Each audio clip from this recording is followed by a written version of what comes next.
Hello guys, welcome to my YouTube channel institution. আজ এই ভিডিওর মাধ্যমে অনেক কিছু শেয়ার করা হবে। যে অনেকে পিভিআরসের সাজেশন পাচ্ছে না। পিভিআরসের সাজেশন বলতে পিভিআরসে যে আপলোড করা আছে কারেন্ট সাজেশন বছরের জন্য অনেকে পাচ্ছে না, সেটা আলোচনা করব যে সেটা কোথা থেকে পাবেন। কারণ কিছুদিন আগে আপলোড করা হয়েছে এবং কিছু মাস আগেও আপলোড করা হয়েছে, সেই জায়গাতে অনেক স্টুডেন্ট পাচ্ছে না। তাই এই ভিডিওর মাধ্যমে সেই সাজেশন কিভাবে পাবেন সেটা দেখাবো।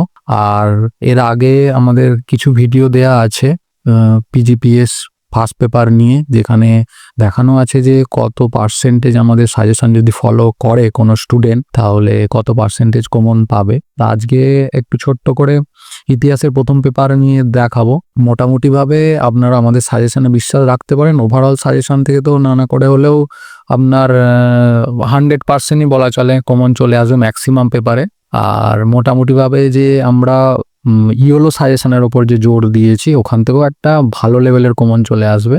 আর ওভারঅল সাজেশন যদি ফলো করেন তো সেই জায়গায় তো মানে কমনের কোনো প্রশ্নই ওঠে না, যে আনকমনের কোনো প্রশ্নই ওঠে না। তো ইতিহাসটা নিয়ে একটু শর্ট আলোচনা করব।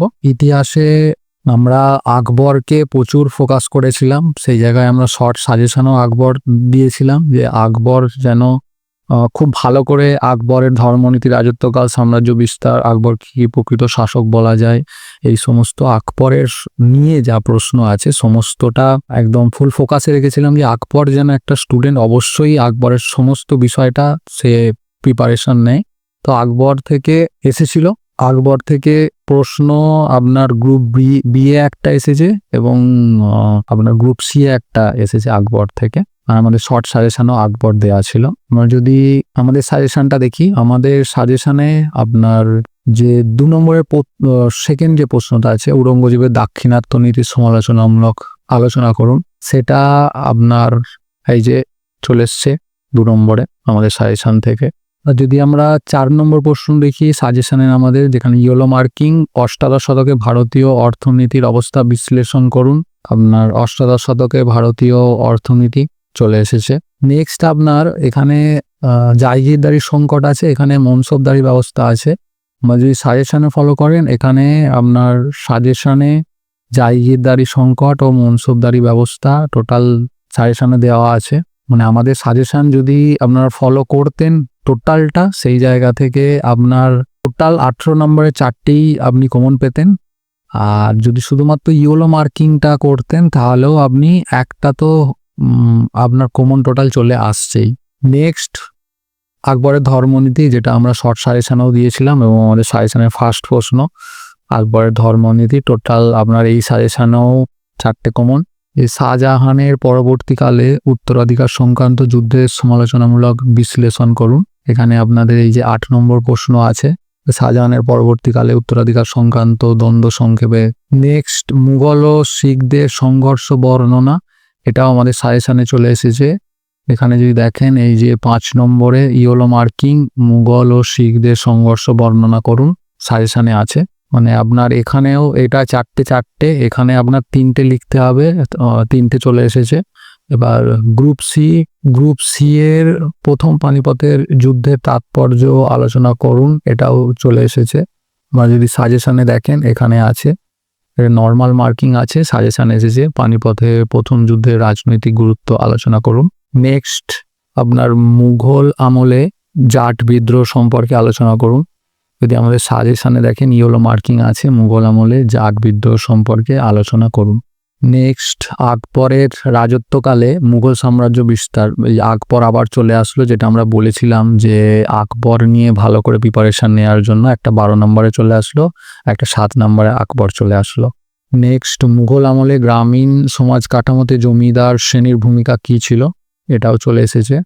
যে আপনার মুঘল আমলে গ্রামীণ সমাজ কাঠামোতে জমিদারি শ্রেণীর ভূমিকা কি ছিল আপনার চলে এসছে। তারপর ভারতে নাদির শাহের আক্রমণ সম্পর্কে একটি সংক্ষিপ্ত টিকা লিখুন, যে ইয়েলো মার্কিং, নাদির শাহের ভারত আক্রমণ।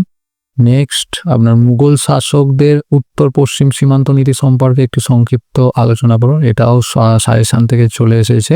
শাহজাহানের উত্তর পশ্চিম সীমান্ত, মুঘল সম্রাট শাহজাহান, তো একটু প্রশ্নটা একটু সামান্য ঘুরিয়েছে, যারা একটু পড়াশোনা করে তারা তো বুঝতেই পারবে যে এই প্রশ্নটা এটাই। অলমোস্ট যদি দেখা যায় আমাদের সম্পূর্ণ সাজেশান থেকে এখানে 4টে লিখতে হয়, আপনার কমন এসেছে 6টা। এখানে 3টে লিখতে হয়, আপনার 3টেই কমন এসেছে। এখানে 2টো লিখতে হয়, এখানে আপনার টোটাল 4টেই কমন চলে এসছে যদি ওভারঅল সাজেশান বলা হয়। আর যদি শুধুমাত্র ইওলো মার্কিং বলা হয়, ইওলো মার্কিংয়ে শুধুমাত্র এখানে কমনের জন্য এখান থেকে একটা 18 আসেনি, বাকি শুধুমাত্র ইওলো মার্কিং যারা করেছে সেখান থেকেই আপনার মোটামুটিভাবে 82% কমন চলে এসছে শুধুমাত্র ইওলো মার্কিং থেকে। তো এটাই ছিল আমাদের সাজেশান। নেক্সট আমাদের যে ফুল সাজেশান যার বেসিসে আপনারা প্রিপারেশান নেবেন সেটা কিভাবে পাবেন একটু দেখিয়ে দিই।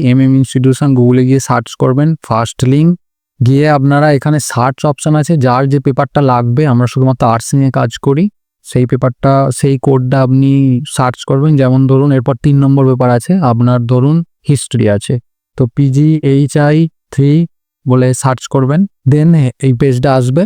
এখানে দেখুন থাম্বনেলে আছে PGBG3, এবার এখানে একটু টাইটেল মিস্টেক আছে, এখানে আপনি সার্চ করবেন, ক্লিক করবেন। ক্লিক করলে নিচের দিকে আসবেন, দেখবেন যে এখানে PGBG paper 3, paper PGEG paper 3, এখানে সমস্ত যে বিষয়গুলো নিয়ে আমরা কাজ করি আর্টসের, সেখানে যে সম্পূর্ণ সাজেশান আছে সেটা আপনারা এখান থেকে পেয়ে যাবেন। এবার এখান থেকে আপনারা ডাউনলোড করতে পারবেন। আর যে এরপরও একটা যে শর্ট সাজেশান দেওয়া হবে, আমরা ফার্স্ট পেপারের শর্ট সাজেশান অলরেডি দিয়েছি, আপনারা দেখেছেন, এবং সেকেন্ড পেপারের শর্ট সাজেশান ওটা শুধুমাত্র পেড মেম্বারদের জন্য ছিল, কারণ সমস্তটা আমরা ফ্রি অফ কস্ট দিতে পারি না। আর থার্ড পেপারের সাজেশান আমরা ফ্রি অফ কস্ট দেব খুব তাড়াতাড়ি, সেটা রেডি চলছে। তো আমাদের সাইট ভিজিট করুন, সাইট ফলো রাখুন এবং আমাদের ইউটিউব চ্যানেল ফলো রাখুন, যেখান থেকে আপনারা শর্ট সাজেশান কিভাবে ডাউনলোড করতে পারবেন এবং কখন আপলোড করা হচ্ছে সব আপনারা আপডেট জানতে পারবেন। এবং সর্বোপরি যদি আপনাদের এই চ্যানেলটি মনে হয় যে একটু হলেও সাহায্য করছে এবং আপনার যদি মনে হয় যে চ্যানেলটি থেকে NSU স্টুডেন্টরা সাহায্য পেতে পারে, তাহলে আপনাদের যারা বন্ধু বান্ধবী আছেন যারা NSUতে UG কোর্স করছে, PG কোর্স করছে, তাদের দিকে অবশ্যই আপনারা শেয়ার করতে পারেন, এতে তাদেরই অনেকটা সুবিধা হবে। আমরা চেষ্টা করব যতটা সম্ভব আপনাদের সাহায্য করা। তো এটুকুই আপডেট দেওয়ার ছিল। ভালো করে পরীক্ষা দিন, খুব ভালো করে পড়াশোনা করুন। শেষে এটুকুই বলার যে ভালো থাকবেন, সুস্থ থাকবেন।